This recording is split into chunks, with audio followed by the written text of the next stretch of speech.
Welcome to Whistleblowers in partnership with Wix Trade Pro. Coming up. I had a big run-in with him at Manchester United. He was adamant it was a penalty. I said, have you seen it on the replays? He said, yes, I've seen it on the replays.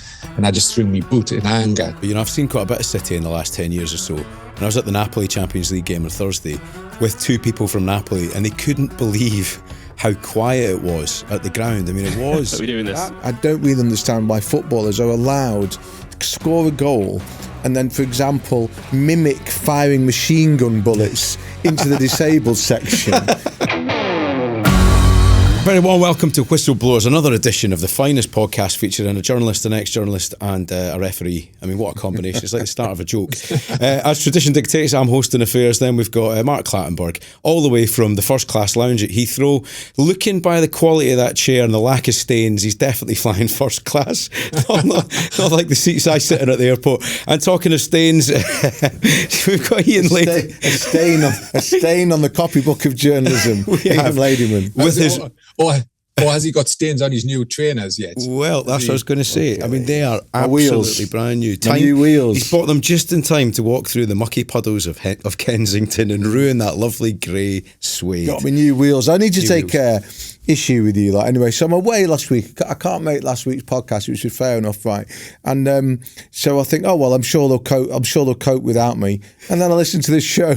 You've went and got me best mate to sit in my chair. Yeah. Andy Dillon, who was on last week. I was his best man. Ruthless He's pretty business, much my best friend in the world. Yeah. And he's taken the bread off my table the 1 week that I cannot make it. I thought that was scandalous behaviour. No, but it's great behaviour because as he was your best man, he's actually revealed that he has a picture of you with your ponytail. He's got many pictures. He's got many pictures. What is it they say? Upstairs for thinking, downstairs for dancing. That's what these new shoes, because you've got a new top as well, Ian. Aye, I've got a new jumper. With new jumper on. This is from the John Lewis Everyday range. Wow. In other words, the John Lewis bargain bucket. Yeah, but I like it. I'm 56 now. If ever there was a section of John Lewis that said men with vasectomies only. For men at a certain stage of life. I haven't travelled that road yet. Have you not? I haven't travelled that road. Listen, I've got a great number. We used to call it, there's a name for it in Scotland, it's called the two bricks. You just go in and they smash two bricks together. The 12 bricks, boys. The 12 bricks. Mark Clattenburg, where are you flying? I mean, I got in trouble for this as a journalist 25 years ago, and I should have learned my lesson, but you never reveal that somebody in the public eye's gone on holiday. Yeah. And actually, it's a sports story. He wrote a story about Jim McLean, the Dundee United manager, taking a well-earned break, going away. Of course, all the burglars in Dundee who read that went round and emptied his house, which I'm still sorry for. But Mark, where are you off on holiday to? Yeah, definitely. There's still somebody looking after my house, so that's all right. No, Rottweiler, King Corso. Yeah, exactly. I'm not revealing. No, I'm off to Dubai this afternoon. Amazing. Is that because you want to change the colour of that deep, dark mahogany you are to an even darker mahogany? Right, we've got a brilliant guest this week. I've worn the right colours for him today. It's the one and only Steven McInerney. You might know him as esteemed company from his social media channels, but he knows everything about City, and what a week to have him. He's just stepped off the bus that Pep parked at the weekend. Yeah, it was a novel experience, but I enjoyed the ride, actually. I didn't expect to, but I did. Some of the stats were really, and this sounds geeky from the start, but 32% possession, which is the least amount of possession Pep has ever had in the Premier League. Does that tell us that his philosophy is changing, or Arsenal were just really good? No, I think it tells that Pep was just being pragmatic. He said after the game anyway that he doesn't intend to play that way because it's unsustainable. It's just he accepted that Arsenal right now are probably sort of further ahead of where they want to be than City. We've changed multiple players. Half the squad's changed in the past 18 months. So it's been an absurd sort of churn for City. And we've got players obviously can keep the ball, but the key linchpin, Rodri, still finding his form. And we're just not quite as good at Arsenal right now at keeping possession. So Guardiola decided to mix it up a little bit. And if I'm being honest, we're only a Haaland pass across the phone away from a 2-0 win, and it's been hailed as a masterclass. It's just, it was a pragmatic, but I mean probably necessary, because Arsenal the past couple of years, they've been doing that for City for a while. They've been slightly better with the ball while City, I said, going through this transition. And it was obviously quite a lot of possession for Arsenal. But I'm not just saying this in hindsight. We didn't really feel that troubled throughout the game. In terms of big chances, it was pretty even. As Arsenal were just better at keeping the ball, and City kept them at arm's length until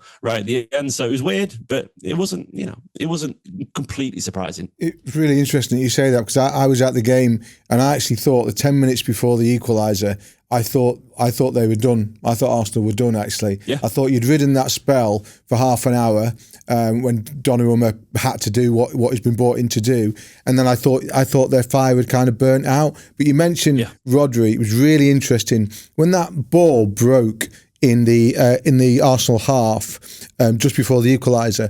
I thought, Rodri's going to clear that up. Rodri's going to clear that bit of possession up. He was right in front of the press box. Thought he's going to get that ball, and his legs had gone. Because he's still coming back, his legs had gone, and he couldn't make up the ground to get it. Arsenal got the ball. 30 seconds later, it's 1-1. And you're right; those are the fine margins that you get in the Premier League.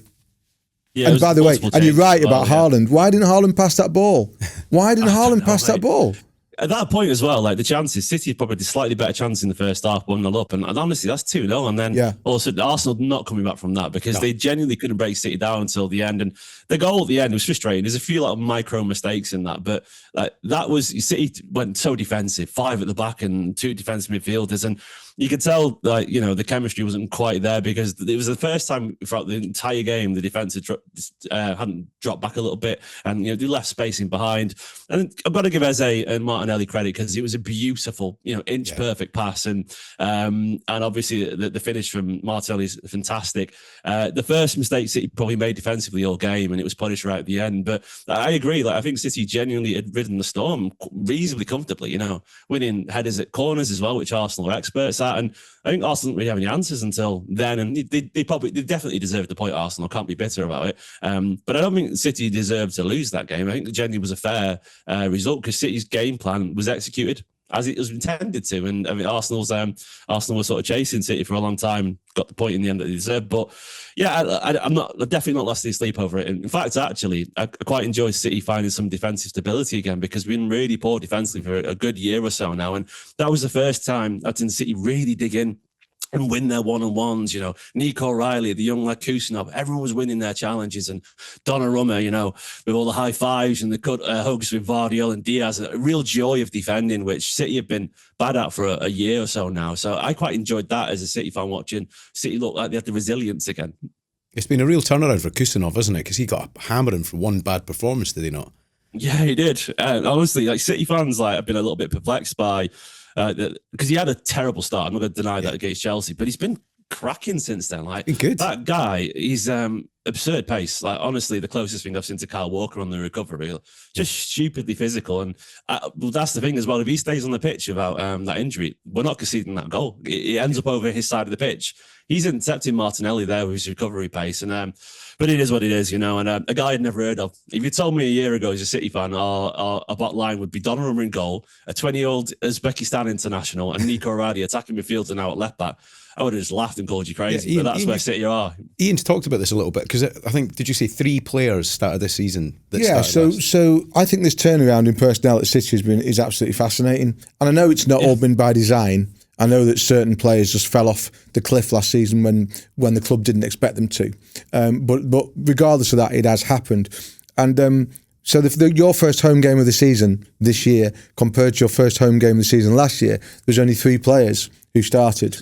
And that is, I can't remember in all my years of covering football, I can't remember that happening to an elite team, to a champion team that you were, start of last season, defending champions, a champion team to go from that to this. And when I say unrecognisable, almost literally unrecognisable, how does it feel from your side to be having come through this amazing few City generations? If you go back to the start of Abu Dhabi with Kompany and Zabaleta and Yaya Toure, and then come through the kind of De Bruyne, kind of Bernardo Silva, Gundogan years, Foden, Grealish, treble year, to looking at this team now. And I'm not being rude on purpose, to me it looks a bit underwhelming at the moment because it's so different. How does it feel to you guys?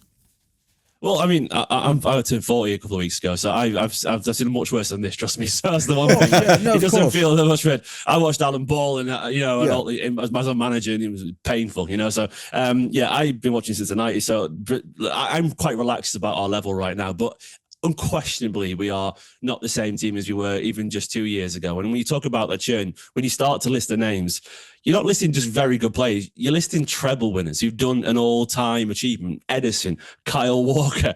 You look at the quality of the Stones and Ake, which has dipped an awful lot. But then look at the people who've left. De Bruyne, Gundogan. Jack Grealish obviously has moved on as well. There's people like, of course, Bernardo Silva are much older. So many players are there, but they've moved on. Riyad Mahrez has moved in the squad. There's an incredible amount of talent that have moved on. And look, you can try and replace them all, but you're not going to get hits every single time. And City went through a period of signing players that everyone was just an absolute success. Kyle Walker, Bernardo Silva, Edison, Ruben Diaz, Rodri. It was hit after hit after hit.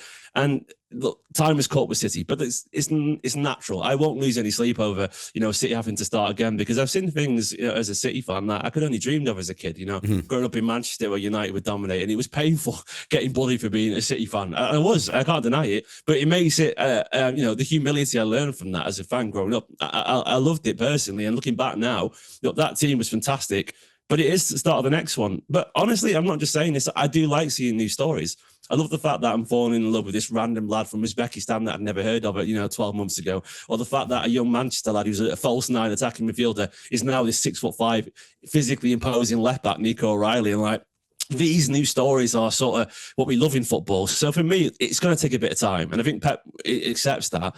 But as you said, the most important thing is seeing that the desire is still there. And against Arsenal, we weren't at a free-flowing best, but the desire was definitely there. They were enjoying defending. They were playing for each other. And after the Brighton Spurs game, to have those games in a row, United, Napoli, Arsenal, people predicted 3 losses. It would not have been surreal after Brighton and Spurs, but to come with 7 points out of those 9, and I saw great football in the Napoli United games. I saw resilience against Arsenal. Put that all together, and I can see where this City side could get to. It will take time because it's a young side with lots of changes. The youngest Guardiola side he's ever had for Manchester City. Some people won't be quite as patient, maybe some of the newer fans, younger fans, because they've been so accustomed to success. But for me personally, I just look for the signs that the players want to be in the right direction. And then seeing Doku as well, his step up, that's thrilling for me. Seeing Erling Haaland now as one of the club captains be so aggressive and so up for it. Phil Foden stepping up as well. I don't know. I think there's a lot to enjoy if you want to look for it.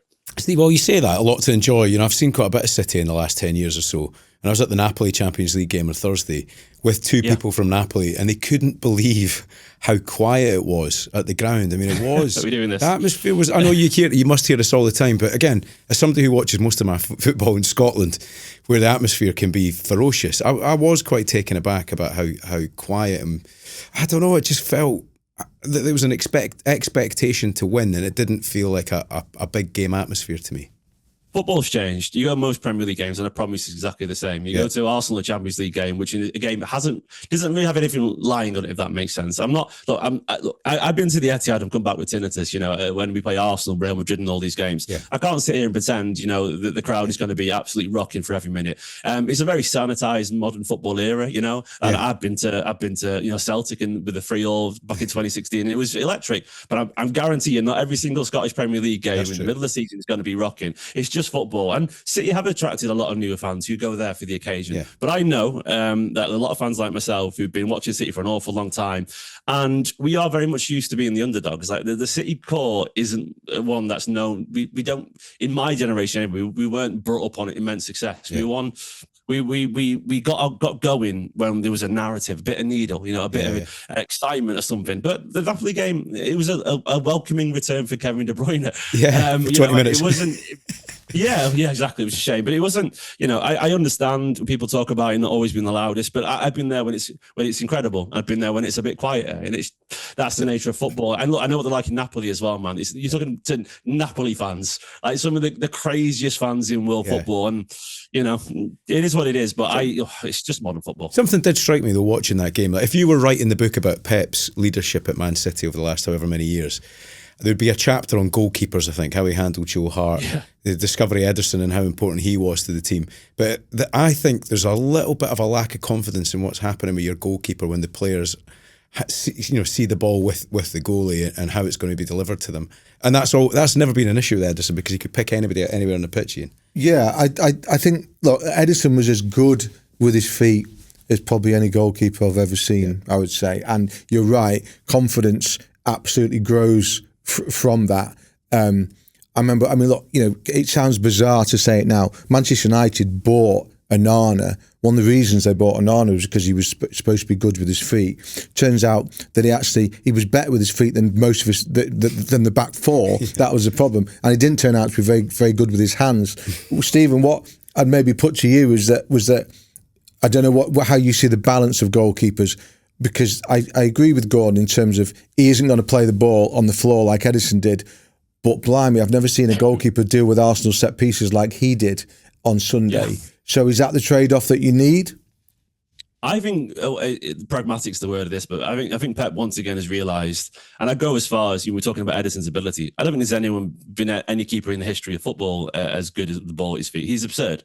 Like, his level with passing is it's just ridiculous. He plays like a deep line midfield, just pinging passes everywhere. And I think Pep probably accepted. And I think we've had proof of this with Ortega and Trafford when they've been in goal, and they're both good with their feet for what it's worth, as far as goalkeepers go.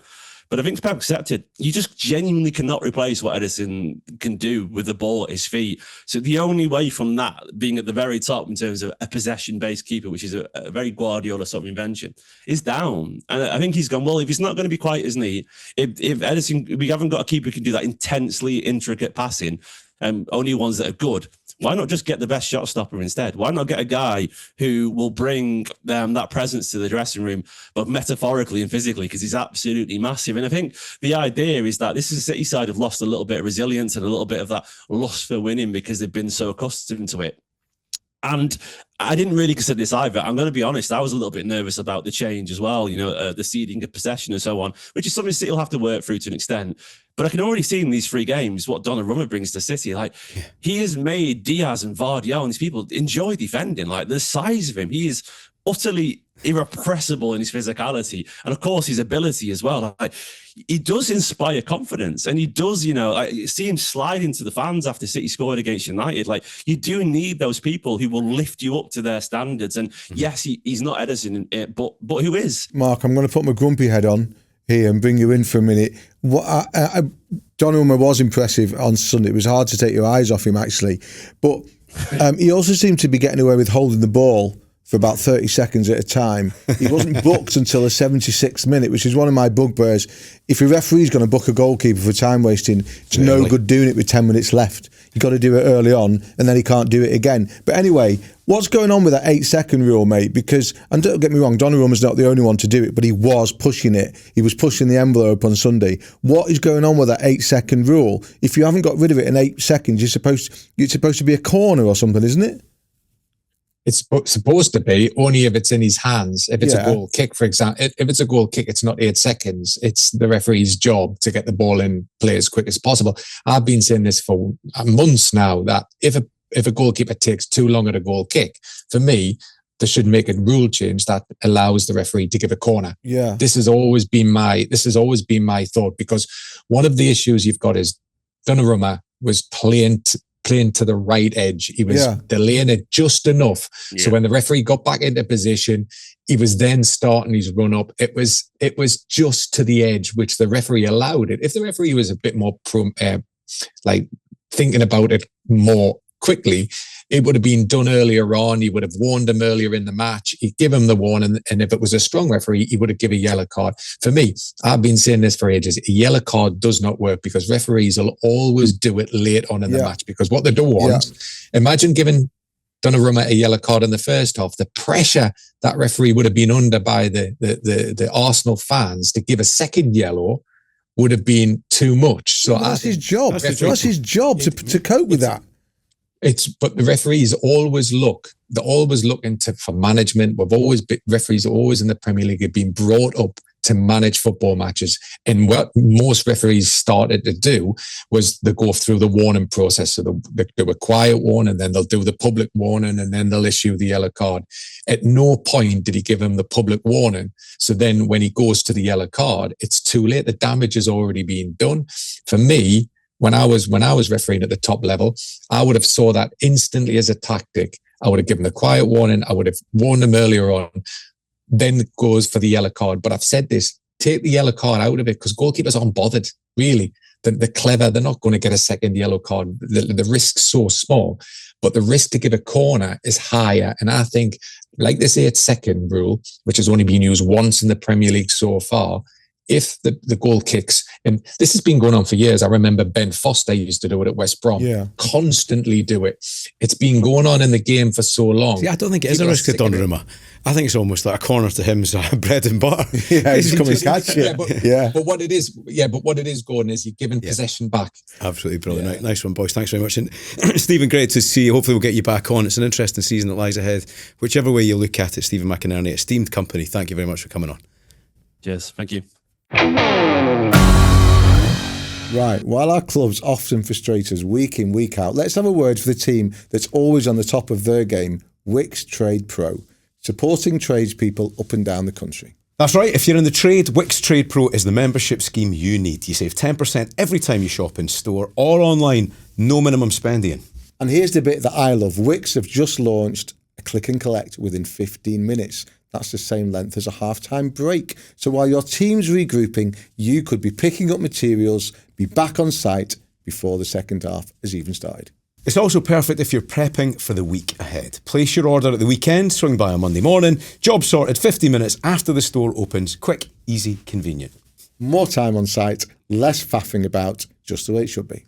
And let's be clear, it's all about saving time and money. You save 10% with Wix Trade Pro. Download the Wix Trade Pro app to sign up today. Right, gents, there's something I want to bring up that we don't often discuss, and it's a kind of boardroom story about an appointment at Arsenal that really turned my head, because this is something, Ian, I wanted to ask you about. And Mark, I know you've got a lot of experience working on the board at Nottingham Forest as well, but Arsenal have appointed Ben Winston, who is a big name in the old showbiz game. Non-executive director Tim Lewis left. He was a lawyer, and they have welcomed Ben on board. Now, if you don't know who Ben Winston is, what a story this is. He's the son of Professor Winston, sort of the closest you've got to God on this planet, the inventor of IVF, and a remarkable man. And the apple hasn't fallen far from the tree. Ben's had an amazing career. Met James Corden. I think they were making Teachers and Fat Friends. They formed a bit of a partnership and then very cleverly created this company, Fullwell 73, which has gone on to dominate TV. They've produced the Grammys, they made the Class of 92, they made the Usain Bolt movie, they made the One Direction film, they make all the Kardashian series. So this guy, in his 40s, is right at the beating heart of the biggest entertainment programmes on the planet. Carpool Karaoke, all the Tom Cruise content that was created. He's a sharp character. But again, to pass the credentials of being a member of the board, 33 years a season ticket holder at Arsenal. He's there all the time when he can make it. And I think this is a really interesting move because he understands the fans. But beyond that, like he could really bring something special to Arsenal. And I just wondered, Ian, if that's the kind of thing that you notice. I know you're right about the football and it's all about what happens on the pitch. But it's a similar thing for me with Dave Jones at Sunderland. You know, you've got a guy who's working in football every single week, younger guy, bringing an energy and a verve and an enthusiasm to the game. And it looks like Sunderland they've had a pretty choppy time, haven't they? Interestingly, the reason I mention it is Sunderland Till I Die was made by Ben Winston and Fullwell 73. Yeah, right. So they have been inside football clubs watching where it goes wrong for the past 10 years. Yeah. And here he is now with that experience and seeing all of that in the boardroom at Arsenal. Well, I think I'm going to start at the end. I'm going to mention Sunderland Till I Die, which at the time was, it was almost or the football club were lampooned because of some of the graphic insight, which made you cringe watching a football club make a succession of bad decisions. But I know for a fact that people at Sunderland now look back on that, now that they've come out of that spell and have on an upward trajectory. They look back at that and wouldn't change it because Sunderland Till I Die gave Sunderland a presence in places like America that they didn't have because people watched it. They might have watched it kind of for the wrong reasons, but they watched it and it gave them. It means that people know who they are. So now people know who Arsenal are around the world. I'm 56 years old. Okay, so I look at football in a slightly different way to the people at Arsenal are now trying to throw their arms around, okay? For me, it still is about turning up, watching the game and going home. But I accept that for the new audience, it's not just about that, because many of them, for example, can't get to the games. Many of them don't even live in the same country as their football team. So it's about, to use that modern word, it's about the content. And if you're telling me that this guy can find ways to bring Arsenal's content to a wider audience around the world, then that's only going to work for Arsenal, because we know just how much turning dollars, for example, currencies around the world matter to Premier League football clubs in the race to assemble the best squad and win the best trophies. Because I've had a little bit of experience this in Scottish football with my father-in-law at Livingston and at Dunfermline, and you can see really clever appointments on a board that make a difference to the experience of the fans that are there every week. It could be financial, it could be, like you say, content, it could be marketing, it could be, clever financial stewardship. But you've been there recently, Mark, and how important is it from your experience to have an appropriate non-executive director, somebody in that boardroom turning the head of the owner, for example? It's interesting that if you see most mechanics now in boardrooms, there's different elements. There's the football side of it, there's the business side of it, there's the social side of it. I think now clubs are seeing that there's value on the board to have different brains, really, isn't it? That, everybody's driving. Yes, you've got, your sporting directors, you've got your people who deal with the football side. But like Ian said, there's so much now off the field that clubs are trying to tap into the social side, of it, where it's important that, this drives the money. If you look at, for example, what you've just said about Arsenal, you look at other sports, you look at other football teams, what they're trying to do is they're trying to drive all of the revenue and give you a snip. Like when I watched Sunderland Till I Die, it actually allowed the fans to see inside a football club for the first time, for a while, where, the genuine fan can see what really happens on a day-to-day basis. And people were talking about this all over the world. And then people said to me, where's Sunderland? They look on a map and they go, oh, that's Sunderland. And it's in their focal point. And it's, for me, the social side of it's so important now. Even, we talked about recently about the Ballers League, how their social element is now trying to change football again. All of this, for me, is so important. And I love it now that fans can see so much inside football like they've never seen before. And even in match days, you're getting snippets, you're getting, interviews with players, you're getting to see inside the dressing room, you're getting to hear the music. Just all of these little parts is such a great mechanic where it'll sell, players, fans can feel a part of a football club, not just the 90 minutes that they see on the field. But you've got to win. So it's got to be transformed into winning things. Yep. So essentially, what we're talking about is, being modern, being clever, being accessible, getting your message out there. But it's all an end to it. It's all a means to an end, and that's got to be to widen your appeal, to make money, to spend money well, win football matches, and win trophies. It's one thing, if you were to ask me what I think he brings to the party, he has done an amazing job in the last 20 years of befriending all the Arsenal legends. I think he's best mates with Tony Adams. They socialise together. So from the point of view as an Arsenal fan, you think, actually, he's a link to the history and heritage that built this fine club. Because I think with the Americanisation of a boardroom, I think you can sometimes feel like your club's getting further away. Yeah. Ben pulls that a lot closer. And it's, but it's also interesting that he's got the fans a bit closer, hasn't he? Because boardrooms can be quite sterile. I think that one of the criticisms of boardrooms, and certainly Nottingham Forest was an example, is there's so many people in there and they don't really attach to the fans. They've got nobody really cares about the football fan. And this guy's going to come in and actually bring the fans closer to the football club, and that's the special sauce here. That's actually the special sauce, right? If there's anybody who understands what the British public love or what a football fan loves, it's Ben. Because, that was his expertise with X Factor. That was his expertise with James Corden and the content they created. They've won 23 Emmys between them, so they know what they're doing when it comes to being a successful business. And they're all independently wealthy boys now. I mean, that word, that word we hear a lot these days, disconnect. Yeah. And we do often use it, I'm afraid, these days in association with Manchester United. But if there was ever a club with a disconnect between the people who run it and the people who come through the turnstiles every Saturday, then that is one. And Sunderland say they used to have that disconnect. Yeah. Newcastle had it under Mike Ashley, for example. Arsenal over the years have actually not been too bad from that point of view, but this is certainly a huge leap from Dero Peter Hillwood and Chips Keswick and people like that who used to run things at Arsenal in their own very efficient and very traditional way. This really is a step into the next century. I don't want to be pointing Ian in the direction of a good story, but there was a decent spell where they had their own Arsenal podcast. And it might be worth digging back through what they used to say about Arsenal and presenting some of those thoughts in the context of his new role. Okay. Because he, again, just a wee bit of colour behind the scenes, there's a gang of boys that watch Arsenal together. Dermot O'Leary, a guy, Dan Baldwin, who makes Gladiators, who's Mark Clattenburg's boss. Yeah. Massive Gunnar, who happens to be married to Holly Willoughby. Matt Lucas. And it's a really interesting gang of Arsenal fans who actually really understand what it means to be a fan. But yeah, like you say, Ian, if I was sitting in your shoes this week, I'd be going back to he used to be on it? Oh yeah, he used to host it. Yeah, So here we go. But I think that's a really shrewd appointment by Arsenal because, like I say, it connects the club to the fans with somebody who really understands that. And again, if you want to know his credentials, 33 years as a season ticket holder, and he said this on Instagram this week. In my years sat in the West Lower Highbury, then standing in the clock end, to be in back row of Block 12 by the corner flag at the Emirates, I didn't ever imagine ending up in the director's box. Now, I would say that's not true because Ben Winston is one of the sharpest people I've ever met. He's known all along this is where he's going. And I bet he set his heart on it, and I bet he's even more ambitious that he'd one day like to run the club. So he's a good sign. It doesn't sound like he'd have time to run the club.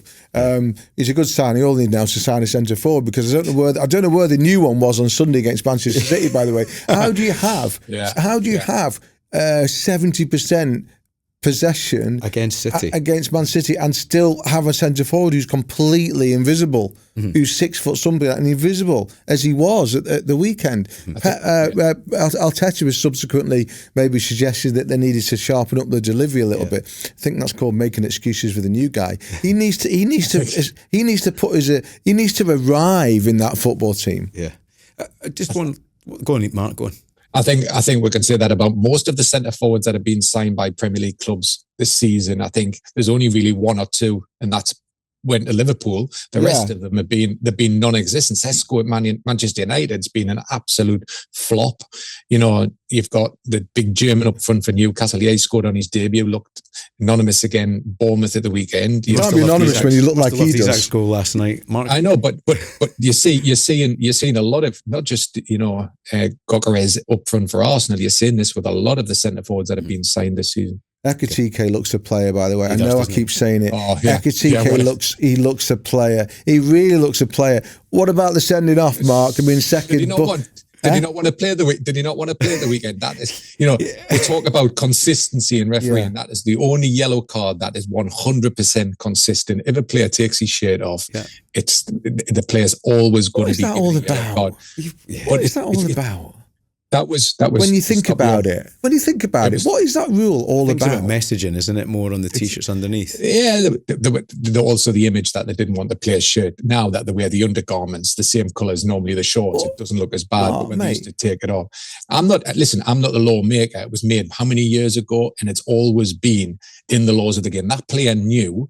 And what I loved about Slot, just quickly, I loved these comments after the game because why was he celebrating his goal when it was a simple tap-in made by his teammates? But I will say, I don't really understand why footballers are allowed to score a goal and then, for example, mimic firing machine gun bullets into the disabled section, but aren't allowed to take the shirt off. I don't really get Doesn't that. Make sense. But secondly, the Chiesa thing. I've got the 6-pack in. That's not from me. I've got the 6-pack and match it. I've got a 26-pack. Right, boys, we're going to move on. You're talking about celebrations, right? And one manager who's famous for a celebration, was he not knee slide down the pitch with Jose Mourinho? You were at a game? Yeah, the Porto game at Old Trafford. Porto game, wasn't it? A sensational celebration.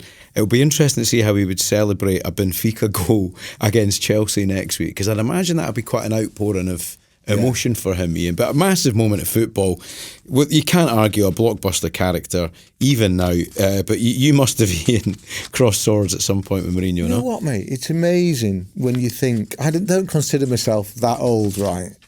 Say what you want, but I just don't consider myself that old. But when despite your jumper today, exactly my coat, my comfortable sweater.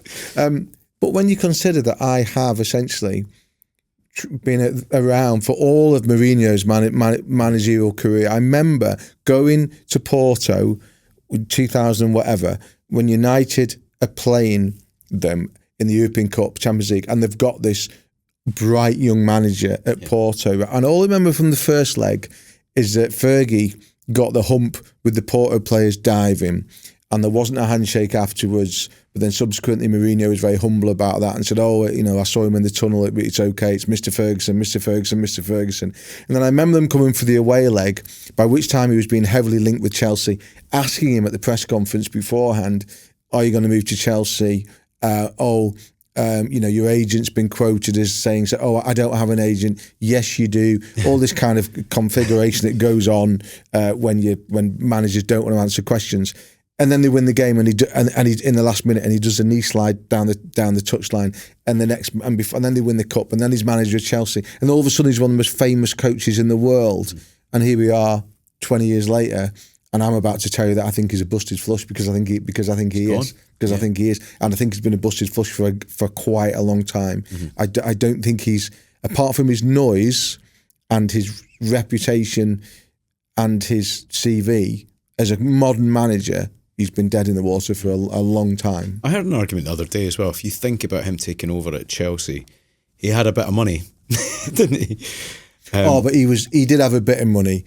But look, you guys, you've worked with John Terry. You guys will know John Terry better than I do. But I've listened to John Terry and I've listened to Frank Lampard. Yeah. They talk about Jose Mourinho. John Terry still calls him boss. Yeah. They talk about that first Mourinho spell at Chelsea like they'd speak about their own fathers. Yeah. The influence, he had that magic. He absolutely had that magic. Called himself the special one. He lived up to it. He had that incredible combination. He brought something new to the coaching table because he taught people how to win without the ball. His man management was beyond compare. And he was helped by the fact he was allowed to sign some pretty good players. Yeah. But for 10 years, going through his time at Inter and all the rest of it, he was absolute dynamite. What was he like to referee, Mark? Unique. I think if you go through his times when he first came into the Premier League, I remember his first comments about me. I refereed one of his first games, and he was always on the charm. He was always saying how good referees were. He was always trying to not manipulate you, but he was always trying to get that edge. And it was always about winning. And I felt, even when I remember going to Real Madrid the first time and he was suspended. I think he got suspended for some altercation with Barcelona. I think it was in a European game.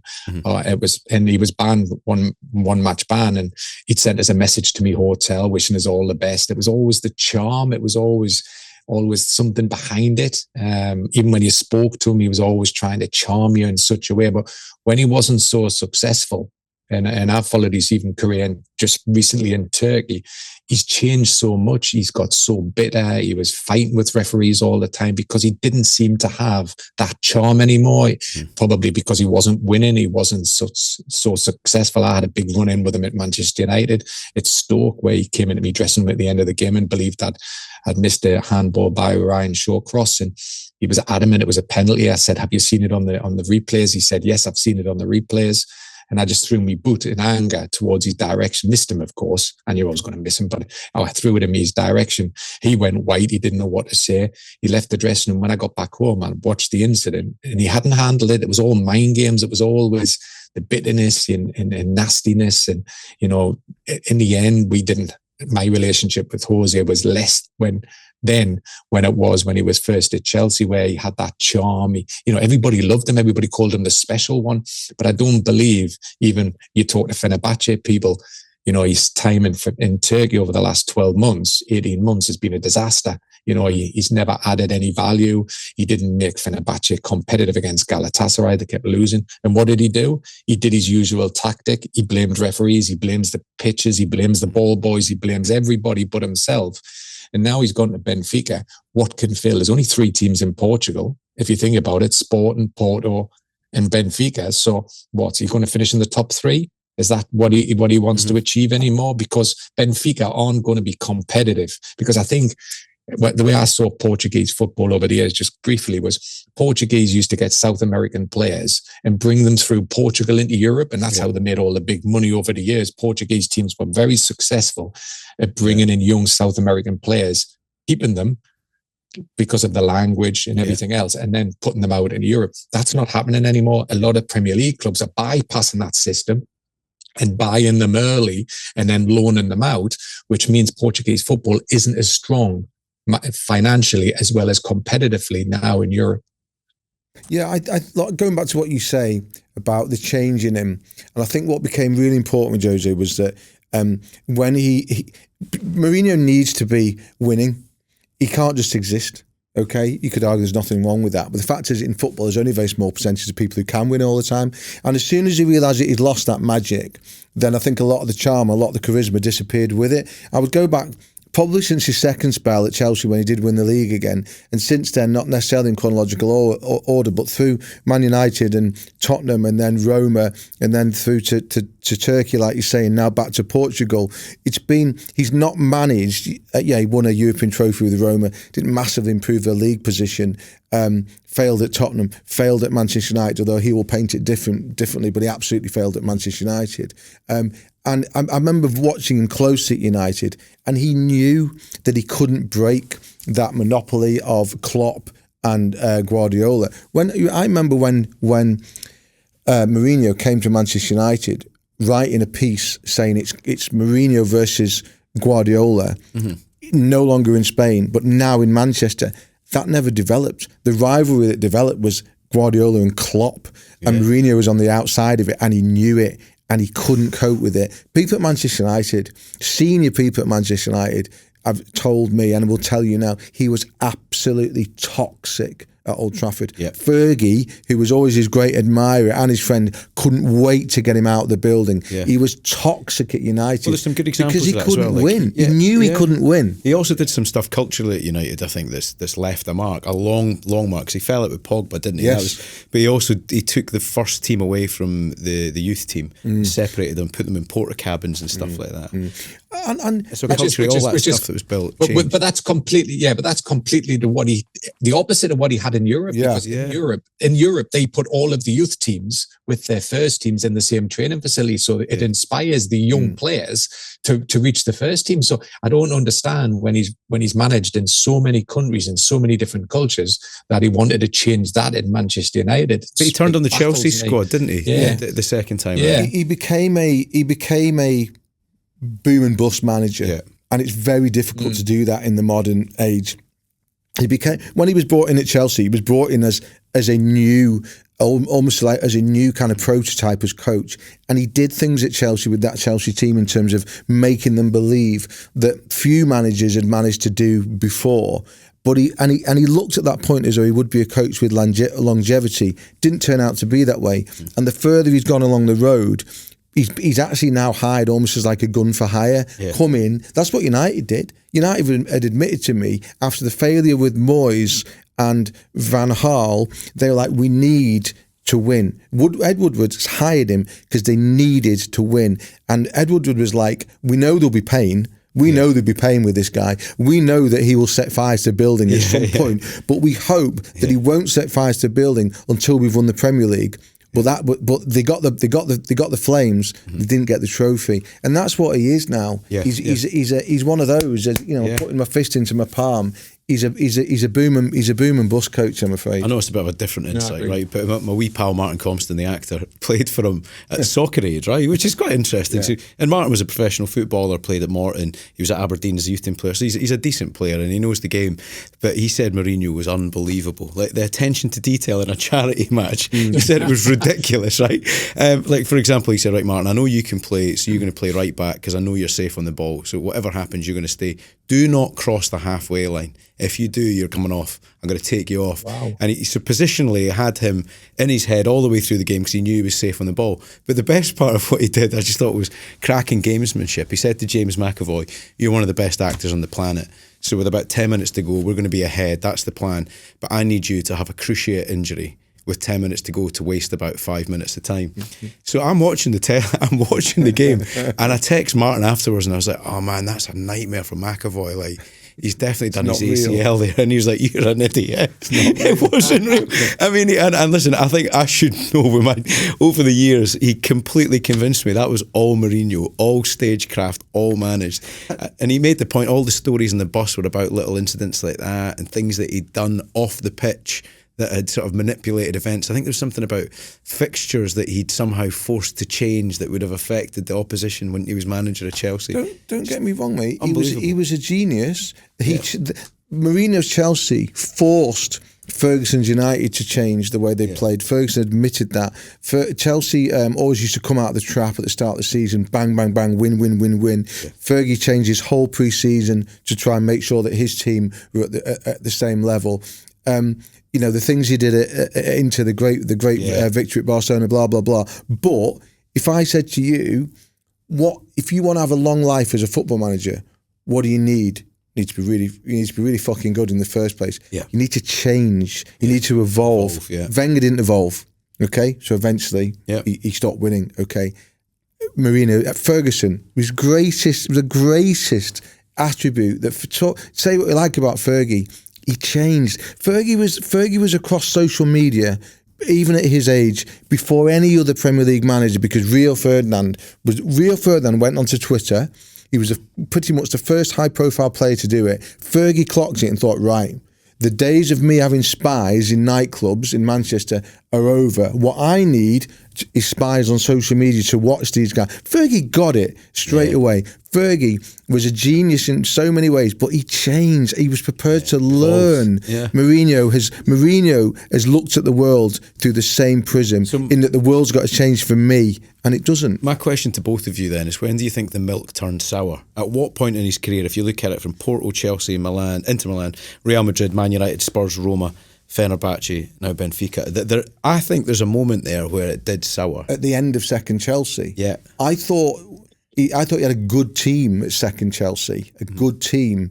And again, I thought that would become his home, and for what reason it didn't. And after that, he never got, I don't know about you, Mark, but he never got that magic back. I think it's just before that, Ian. I think it's when he left Real Madrid. Right. I think that's that, and that end few months or 6 months at Real Madrid was probably the damage. I think when he's come back to Chelsea, he thought this would help, this will solve a lot of things, and it didn't. For me, it had the negative effect, because how can you replicate his first time at Chelsea? There was a lot of aging players, a lot of dressing room there was a lot of fighting in the dressing room, which he had to try and solve again. And I just felt it was a difficult time for it to go in and try and resolve it and make them successful again, because Chelsea always take a little bit of time from a new manager coming in to go bang, they win the league. And I think he came in, he thought he could just come in and solve it, and couldn't. And then every job after that, he's come in to do a job to solve it. Manchester United, Fenerbahce, Tottenham, all of these clubs that he's gone in, he's thought he could solve it, and he can't. You've got to remember, he almost killed Guardiola at Barcelona. Okay, the intensity of Mourinho's psychological assault, 'cause that's what it was. Psychological assault on Guardiola's Barcelona was such. Guardiola essentially had to take a year off. He poked the assistant in the eyes, remember that? Yeah, Guardiola disappeared to New York for a year to get over it. And I'm only exaggerating a tiny bit. You look back at some of the things that Guardiola said at that time, said subsequently. Mourinho won that war. He won that psychological war. It was him who said, the battle always starts in the press conference room. And it did. And that was how powerful he was. Yeah. But over time, those tricks, he can only really pull those stunts off if you're at the top clubs. That's interesting as well. Again, to give you some insight from the other side of the paper that Ian was writing for, we had some interesting run-ins. Like there was one, and it goes back to that thing about being above the law that Mark was kind of acknowledging there. But he brought his dogs into the country without quarantine. Yeah. Right. Thinking he could. Yeah. So he was arrested. He got a knock at the door where he was going to get lifted, and the dogs have to be taken away and put in quarantine.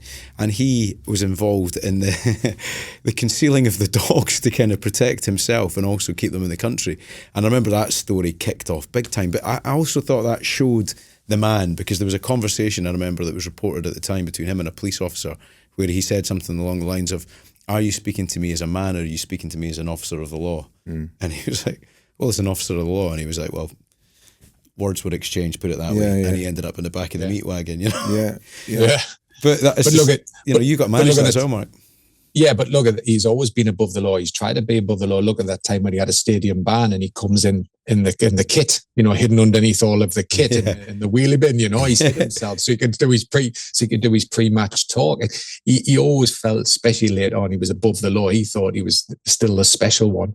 Unfortunately, you only special if you, like Ian said, you win football matches, and in the end, he wasn't winning matches, was he? So, and I think as things evolved on the field as well, in terms of the way that football is played, I don't think he massively moved with that either. But I thought that was amazing what you said earlier, Mark, about you said he sent a message to your hotel before the big game saying it was only because I was because he'd left England. He'd left England, and I think he won. He won the league with Howard Webb being the referee in the Champions League finals. He always felt English referees were fair, and B, straight. It means he in his head, he thought English referees were always best when he was refereeing his team, especially when we're abroad. And when I was announced to referee Real Madrid, I think it was my very first time at the Bernabeu, to be fair. It was against, I think it was Ajax. And there was a message put in through the UEFA delegate who had met him in the morning at the team meeting. And there was a message saying, good luck for the game. English referees are the best, blah, blah, blah. I mean, that is kind of... I mean, that's quite extraordinary, really. There's a name you're familiar with, Mark. Is it Volker Roth? He was the head of the UEFA referees, wasn't he? German. He was head of Germany. He describes Mourinho as the enemy of football. I mean strong words. Eh? I wouldn't agree with that, because Mourinho's brought such a lot to our game, and we shouldn't forget that. We'll never forget him. But that's an extraordinarily naked thing to do, to approach a match referee in such a blatantly obsequious way before a game. Amazing, really. There was all sorts of team. I remember not just Mourinho, but I remember a team. It was in Cyprus. They brought in. It was Tamuri Kitspire's team, and Tamuri played for Newcastle. He knew I was a Newcastle fan, and there was loads of carrier bags with gifts in, shirts, pennants, you know, the usual rubbish. And it was left outside the referee's dressing room before the game, and I'm thinking, wow, there's some presents there. They got beat 1-0, them bags got disappeared because it's got I would love to see. I would love to be the fly in the wall when you threw your boot at Mourinho's head. By the way, at Stoke, he went white. It was like one of them surreal moments. He didn't think I was going to do it, and actually, I'd said to him, I said, look, if I'm wrong in this penalty call, I'll leave the Premier League. And he went, no, you can't do that. He says, you're the best referee in the Premier League. I said, no. And I knew I was going to Saudi in me back in my head. So I thought, even if I've got it wrong, I'm leaving anyway. Right, boys, that's it for the latest episode of Whistleblowers. We're back on Tuesday for another instalment. Remember to follow us on socials, and you can email us, whistleblowers@dailymail.com. Right, Mark, that leaves one job to you. Be careful how loudly you do this at Heathrow, because you might stop a plane taking off. Blow the full-time whistle.